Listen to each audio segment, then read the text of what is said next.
নমস্কার বন্ধুরা, আমার পাকশালাতে আপনাদের সবাইকে স্বাগত। আজকে আপনাদের আমি তৈরি করে দেবো খুবই সাধারণ রেসিপি, লাউ শাক দিয়ে আলু দিয়ে আর ডাল বাটা রেখেছি এখানে, আর ডাটা দিয়ে সব দিয়ে একটা মাখা মাখা তরকারি করে দেখাবো আপনাদের। আমি খানিকটা মটর ডাল হাফ কাপ মতো মটর ডাল ভিজিয়ে রেখেছিলাম। ওইটাকে ভেজানোর পর 2-3 ঘন্টা ভিজিয়ে রেখেছি। তারপরে ভেজানোর পর আমি ওটাকে মিক্সিতে পেস্ট করে নিয়েছি। এর মধ্যে আমি কাঁচা লঙ্কা দিয়েছি 3টে আর নুন দিয়ে আমি পেস্ট করেছি। এবার এটাকে আমি বড়া ভাজবো।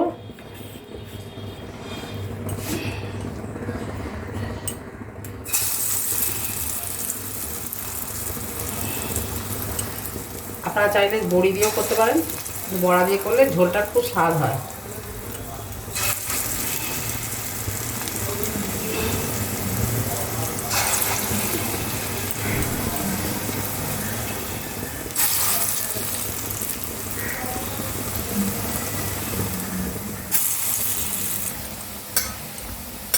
আমার বড়াগুলো ভাজা হয়ে গেছে, আমি এবার তুলে নিচ্ছি।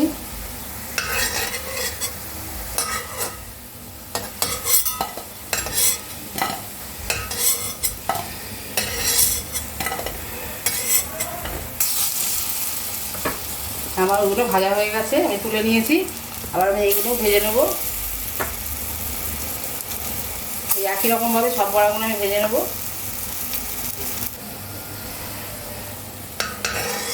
আর সব বড়াগুলো ভাজা হয়ে গেছে, তুলে নিচ্ছি।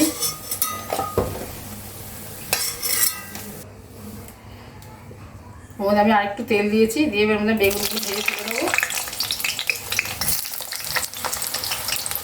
বেগুনগুলো তরকারির মধ্যে দিলে নরম হয়ে যায়, এই জন্য আগে ভেজে তুলে রাখছি।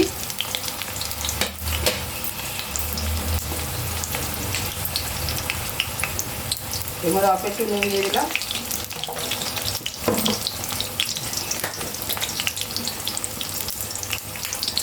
একটুখানি হলুদ দিয়ে দিলাম।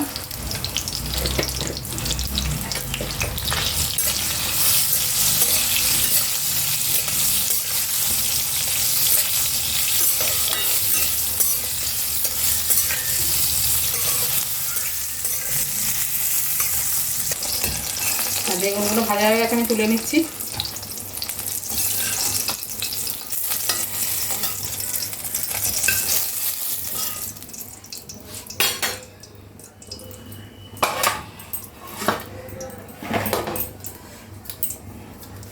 এবার এই তেলের মধ্যে আমি তেজপাতা একটা আর 2টো ছোটো ছোটো শুকনো লঙ্কা আর একটু জিরে দিলাম, সাদা জিরে।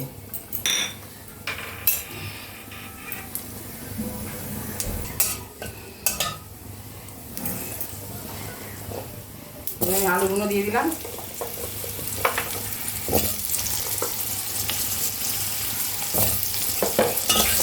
আলুগুলোকে আমি একটু নাড়াচাড়া করে ভেজে নেবো।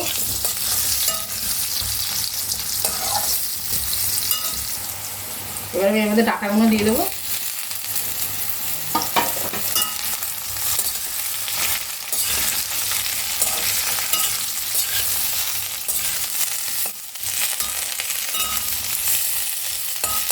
ডাটাগুলো একটু ভেজে দেবো।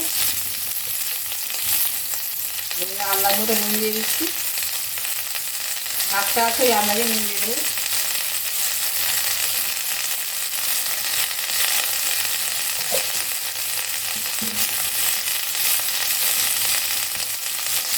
হলুদ দিয়ে দিলাম।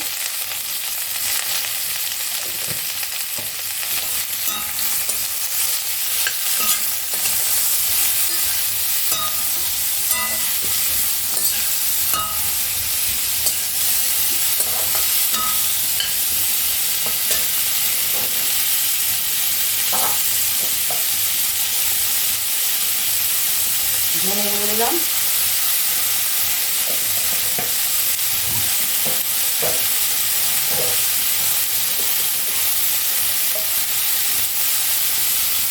অল্প একটু জিরে গুঁড়ো দিলাম।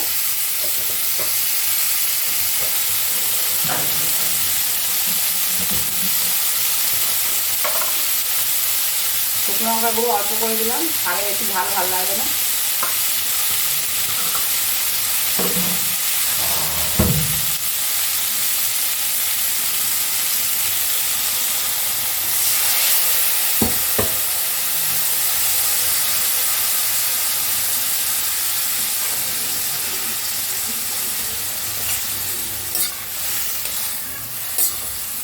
মশলাটাকে ভালো করে ভেজে নেব।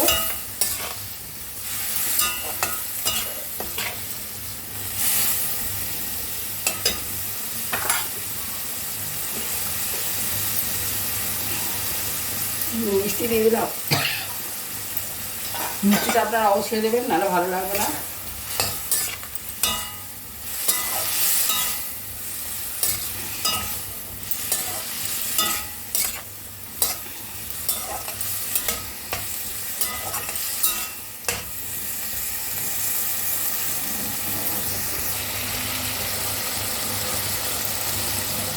এবার এর মধ্যে শাকটা দিয়ে দেবো।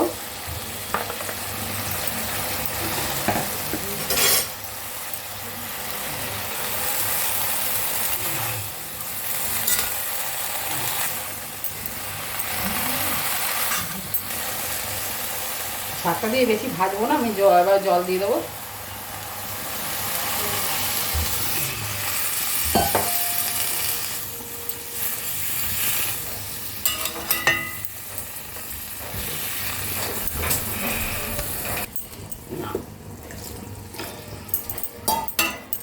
ঝোল দেওয়া গেছে, এবার আমি ঢাকা দিয়ে দেবো। এবার মধ্যে ভেজে রাখা বেগুনগুলো দিয়ে দিচ্ছি। আলুটা প্রায় সেদ্ধ হয়ে গেছে, আলুটা সিদ্ধ হয়ে গেছে একদম। এবার এর মধ্যে ভেজে রাখা বড়াগুলোও দিয়ে দেবো।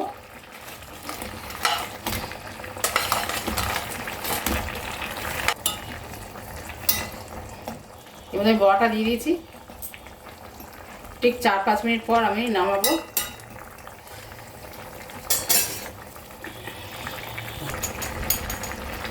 আমার রান্নাটা একদমই কমপ্লিট হয়ে গেছে। আমি একটুখানি ভাজা মশলা গুঁড়ো দিয়ে নামিয়ে দিচ্ছি। আপনারা পছন্দ করলে দেবেন, না পছন্দ করলে না দেবেন, এমনিতেও স্বাদ লাগবে। ধনে, জিরে, শুকনো লঙ্কা, তেজপাতা এটা দিয়ে ভেজেছিলাম। নামাবার আগে একটুখানি ময়দা দিয়ে দিচ্ছি ছড়িয়ে, ঝোলটা গাঢ় হবে, দেখতেও ভালো লাগবে, খেতেও ভালো লাগবে। অল্প একটু দেবো, বেশি দেবো, 1 চামচ মতো দিয়েছি। এবার নেড়ে ছেড়ে আমি নামিয়ে দেবো। হয়ে গেছে, বড়াতে সব ঝোল টেনে নেবে। নামিয়ে পরিবেশন করে আপনারা দেখাচ্ছি। হ্যাঁ, আমার লাউ শাকের তরকারিটা একদমই রান্না হয়ে গেছে। আপনাদের আমি পরিবেশন করে দেখাচ্ছি। দেখুন, দেখতেও ভালো হয়েছে, আশা করি খেতেও ভালো লাগবে। আপনারা আমার মতো করে রান্না করবেন। যদি রান্না করে আপনাদের ভালো লাগে তাহলে একটা লাইক দেবেন, আমার চ্যানেলটা সাবস্ক্রাইব করবেন, রান্নাটা সবার মাধ্যমে শেয়ার করবেন। যদি আপনারা ফেসবুক থেকে দেখেন তাহলে ফলো করবেন, আর যদি আপনারা ইউটিউব থেকে দেখেন তাহলে অবশ্যই সাবস্ক্রাইব করবেন। আপনারা সবাই ভালো থাকবেন, সুস্থ থাকবেন। অন্য কোনো রেসিপি নিয়ে আবার আসবো।